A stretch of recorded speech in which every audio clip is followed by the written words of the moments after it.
This asymmetric could be an absolute goal beast. Let's jump in and see if it actually works for our teams. This one is called the Italian asymmetric deformation. We're going to take a look at another deformation at some point later on. But this was tested with Man City. We all know my feelings on that. But 100 points, 149 goals. This was through the roof attacking. So, and we've also seen a couple of 4-2-4s even pushed to the side. We've seen a couple of those lately that we're going to continue doing a couple more after this. But we're going to see with our three teams and how it works with Liverpool and Aston Villa in the Premier League and our championship side of Ipswich Town. So with all that said, let's just dive into the Premier League and see how they did. Well, funny enough, Aston Villa finds themselves on top this time around with 89 points, 113 goals. Fantastic. Liverpool with 113 goals as well, but not enough to get to the tops. Well, since Aston Villa's on top in the table, we're going to check them out first. Domestic Cups out in the Carabao Cup 4th round, 2-2 in penalties to Manchester City, and out in the FA Cup quarterfinals, 2-4 to Ipswich. Interesting. They do get to the Europa Conference League final, but lose out to Lille 0-2. So overall, this was a pretty phenomenal season for Aston Villa. First place in the Premier League, runners-up of the Conference League, not bad. Quarterfinals of the FA Cup, but Carabao Cup, yeah, that's trash. Premier League is definitely where it's at. And they've got the green to show for it that they usually don't, which is nice to see. But 46 whopping goals for Ollie Watkins. Very well done. 23 for Diaby, 22 for Zaniolo. Assist 23 for Digne. Average rating, Jacob Ramsey, though, with the 7.47. But switching things up to Liverpool, domestic cups out in the Carabao Cup 3rd round immediately against Everton, or 1-1 in penalties. You get through Ipswich Town, so they only get to the semis, but you get to the FA Cup final, lose out in extra time to Leeds. But you do pick up a trophy for yourself. Europa League final 3-1 over RC Lens. I'm not going to say Liverpool in 4th place is an awful mark. 80 points is definitely, it's probably a little lower than average, but not too much. So all in all, it's about an average mark. 119 goals was pretty nice though. Winners of the Europa League, runners up of the FA Cup. Yeah, Carabao Cup was kind of trash. Squad-wise, yeah, they've got some green, about as much as Aston Villa, maybe a little less. But overall, goals 28 for Salah, 28 for Jota, 23 for Gakpo and McAllister. You got it spread around, at least 30 assists for Robertson, 20 for Trent. And then average rating, Harvey Elliott gets in there with 1 off the bench. But McAllister with 48 appearances gets a 7.44. Data hub for Aston Villa doesn't look too different than usual. Some seriously strong attacking numbers, which is great to see them back in the goals, back in the shots per game.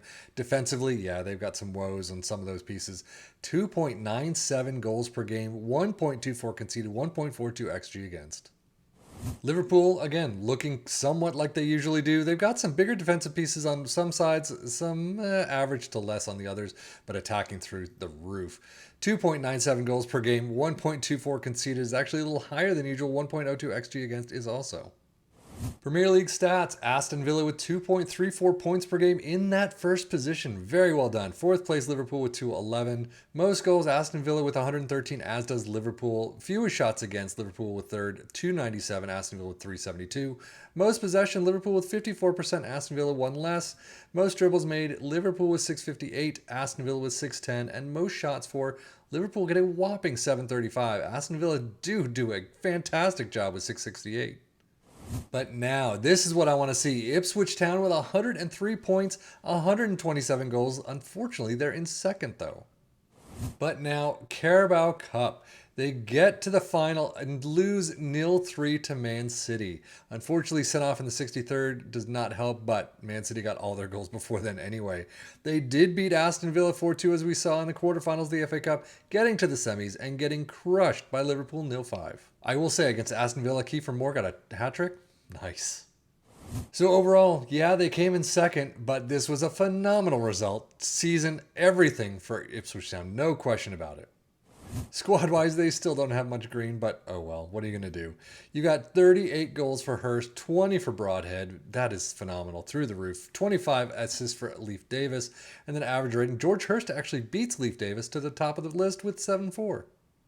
Championship stats, 2nd place Ipswich come with 2.24 points per game. Most goals in 1st with 127. Fewest shots against in 2nd with 355. Most dribbles made in 8th with 692. And most shots for in 1st with 812. So let us dive deeper into the tactic itself. We start out with a sweeper keeper in defend, wing backs on the left and the right in attack with ball playing defenders in the central spots, 2 DM in support. inside forward in support on the left, and attacking midfielder in attack on the right, advanced forwards in attack up front. Attacking mentality, in possession attacking with his fairly wide, pass into space, overlap on the left, focus play down the left, underlap on the right, and focus play down the right. Passing directness is shorter, tempo is higher, low crosses and run at defense. In transition, counter press, counter, distribute quickly and roll it out. And then out of possession, a high press line of engagement, a much higher defensive line, trigger press much more often, prevent your goalkeeper distribution, get stuck in, and step up more.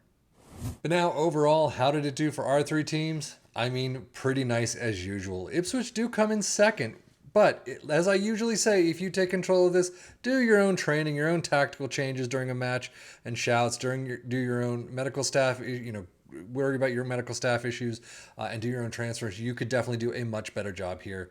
You're only 4 points off of Southampton in first. I think you could probably make that up. And if we take a look at Aston Villa and Liverpool, yeah, Aston Villa getting to the tops. That's pretty nice. No question about it. Even though, 80 points to 89, not bad. I definitely think you could do a much better job if you took control of this yourself. But here, as a flat sim, I'm holidaying throughout the entire season. My coaches are doing everything for me. It still worked pretty nice. But nice in attacking. I think we've seen some higher end attacking 4-2-4s, but again, one save is different from the other. So this save, if you played it 5 different times, you could get some massive results and some really poor results. But in this, anything is possible. But if you tried this tactic, let us know below. Again, this is very similar to a lot of the different tactics that we've been trying lately. And it's just going to continue on from here. We've got a long time until FM25. But that is it for me, Sevian FM, for the Football Manager blog channel, saying thank you as always for watching. Take care and enjoy.